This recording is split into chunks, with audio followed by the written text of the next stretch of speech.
Good morning, Cecil County and the world. It's June the 23rd, and I'm Rob Churnside. We're having a Cecil County coffee break, going up and down the bay and talking with Jamie Testa from the University of Maryland Center for Environmental Science. Jamie, you're going to tell us about the Dolphin Watch project? Good morning to you. Thanks so much for having us. I'm really happy to be here, and I say we, kind of thinking of the members of my team as well as Dolphins, if I may, in Chesapeake Bay. So thanks for your interest. Yeah. Well, we're quite interested, and I have a list of questions. First of all, is there anything you would like to tell us right off the bat about the Dolphin Watch project? Yeah, we hope that folks who are watching today will join us and become what we refer to our participants as Dolphin Watchers. And so come join us, be a Dolphin Watcher. You can sign up for the app and report your sightings to us, as well as look at other people's dolphin sightings. And you can do that on the app at www.chesapeakedolphinwatch.org. Cool. I know a lot of folks are interested. My daughter was big on dolphins, and all of her friends were when they were like in elementary and middle school. And lo and behold, since 2017, your Dolphin Watch project started, correct? Yes, that's correct. We started in 2017. And obviously, people have reported sightings since then, but are there really more dolphins in the bay now than then, you think? Our project looks at more about where dolphins are going than the numbers of individuals that we're seeing. So I do think sightings are becoming more widespread across Chesapeake Bay and the rivers and creeks around the bay. In terms of numbers of individuals, we don't look at that type of data as much. Right, okay. So more people have seen dolphins in the bay over time since you started in 2017. What has you think brought the dolphins to the bay? They need a certain amount of salt water, right? Yeah, so they can withstand pretty low salinities or more fresh water for short times. And since we have brackish water, we don't think it's a stress on them to be in the salinities here. I think we see a seasonal pattern more based on temperature of the water and prey availability rather than salinity changes. So we've observed this seasonal pattern where dolphins kind of in the spring start to move from the ocean and from the lower part of the bay, meaning like the Virginia portion, up north. And we see them in what we refer to as middle bay from about April, May through October. So middle bay is what we call the state line, so maybe mouth of the Potomac, up north to the Chesapeake Bay Bridge, so that middle section, kind of Calvert, Anne Arundel counties, Dorchester, Queen Anne's, and then the upper bay, so anything north of the Chesapeake Bay Bridge. Route 50 makes that really nice line on the map for us to delineate. We tend to see dolphins up there in June and July. So right about August, we see them start to migrate south again, heading towards warmer water, deeper water. And by the time we're in late fall and winter, we only have some occasional sightings in the lower bay. So that seasonal kind of push north, and then they come back. That makes sense. And you mentioned, Jamie, their prey. What do they eat typically? Yeah, they're focusing on small fish. So dolphins have teeth, but they typically swallow their prey whole. So they're foraging for fish that they can gulp down in one go. They like those schooling fish. They work together to hunt. So I have some data from one of our graduate students who is used eDNA research to look at dolphin prey, and she did some really cool work in both the upper, middle, and lower bay, and that was really interesting work. I could share some figures on that, but we think they're eating menhaden and perch, any of those really common species that they can find en masse. This is a big area with a lot of food for them. Great. No wonder they come up. It's like a smorgasbord. Yeah, exactly. So what eats dolphins? What kind of predators are after them? What are their enemies? What concerns dolphins with, safety and things like that? Yeah, we do have predators in the bay. Sharks, probably bull sharks, are the most common one that people have heard about. I always refer people to the Chesapeake Bay program has a really good article about sharks in Chesapeake Bay. Sometimes they're preying on individuals who are young or old, sort of those at-risk individuals, the sick individuals. We don't see a ton of evidence of shark predation. I think they can encounter a number of other hazards while they're here. Some are influenced by humans. But in terms of predators, I think it's pretty low predator pressure here in the bay. I think they're pretty well protected compared to those big open ocean settings where they spend a lot of their year.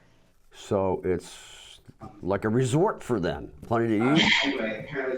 It's a nice vacation spot, maybe. Yeah.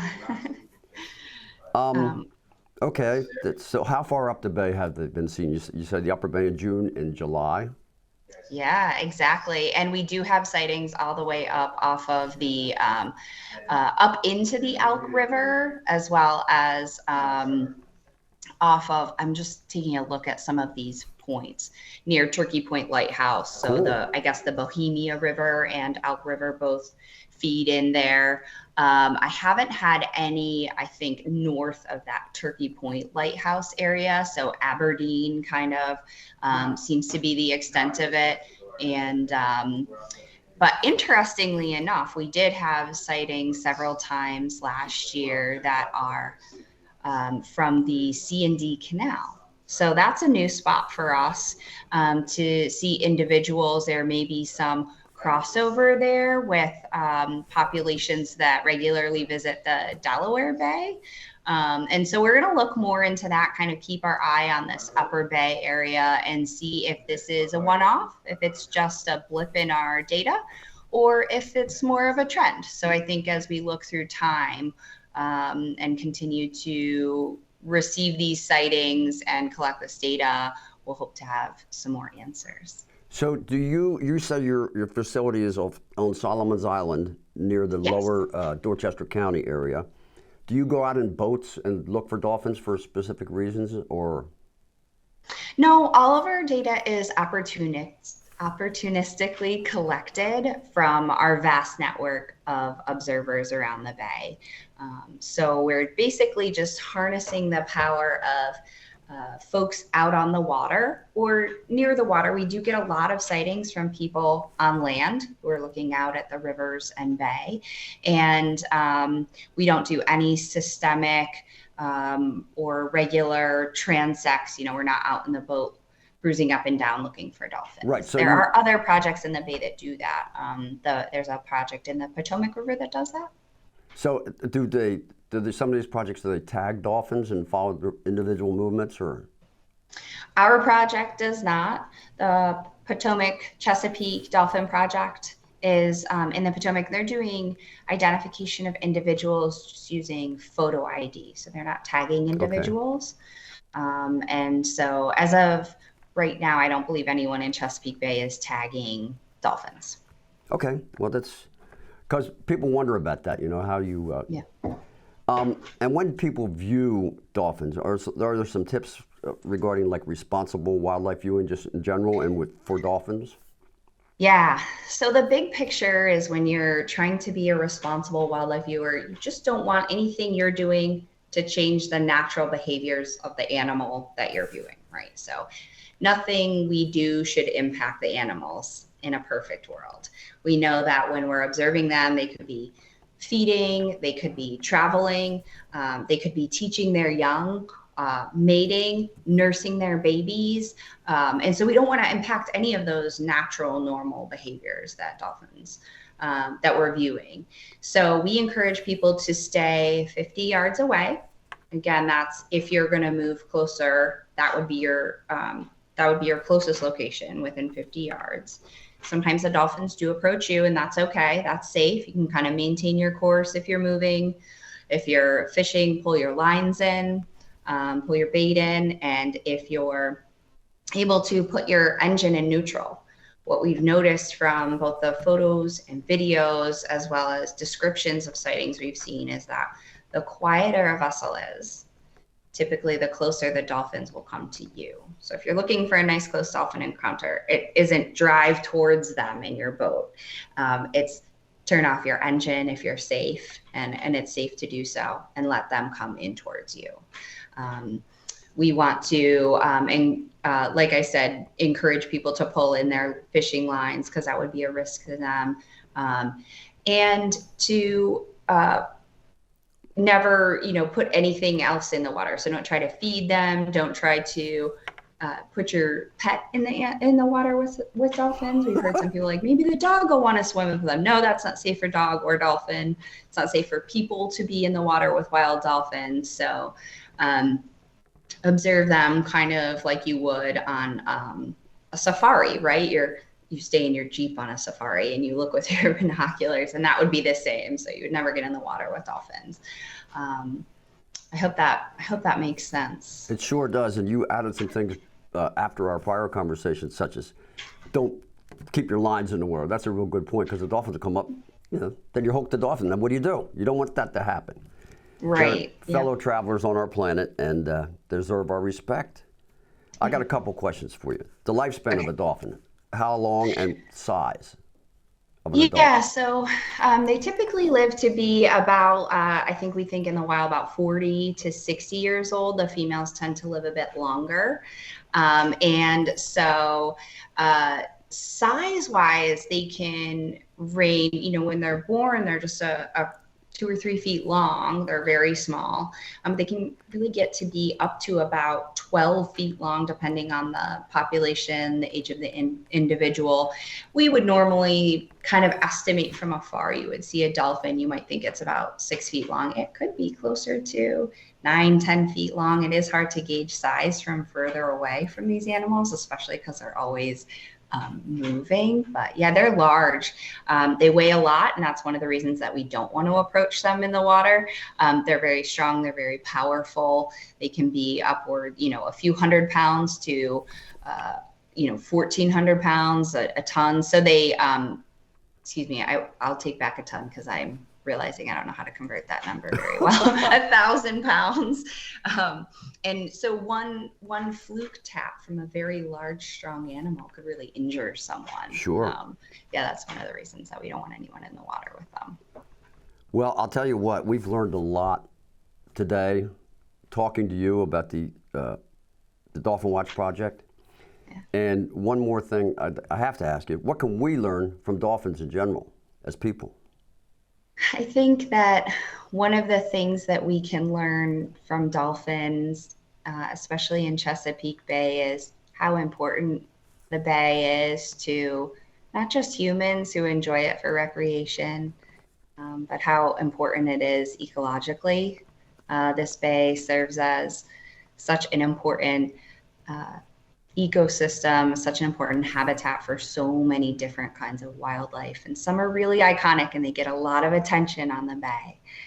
There's such a diverse amount of species, and there's such complex ecosystem that we're trying to protect. We're trying to make sure it lasts. We're trying to make sure that it's healthy, both for people and for these really special, important, and beautiful animals.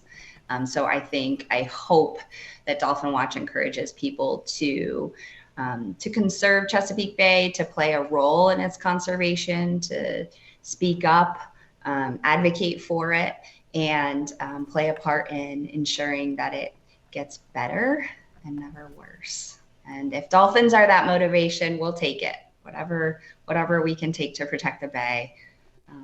Hopefully they can be our ambassadors for that. Amen, Jamie. We all share this larger goal, and your project is certainly a major part of that, achieving that goal. Once again, how can folks become dolphin watchers and participate in this worthwhile project? Yeah, so please visit us at www.chesapeakedolphinwatch.org. Sign up, join the app. You just need a name and an email address. Send us your dolphin sightings. check out other people's dolphin sightings. There's some good information on that website, and we're gonna keep it up to date as quickly as we can and get it up to date throughout the years. We hope that you'll join our network and support us in that way. We hope that you join us in supporting this project if you're able to financially. That's great. I love facilitating this interaction between dolphin watchers, the dolphins, and then the natural resource managers and the other folks who are making changes and impacting the health of the bay. So join us in whatever capacity you want. We hope if anyone has questions, you can reach us through that website. There's a contact us form. So we're just here and happy to have folks join our team. Thank you, Jamie, and let your good work continue. Thank you so much.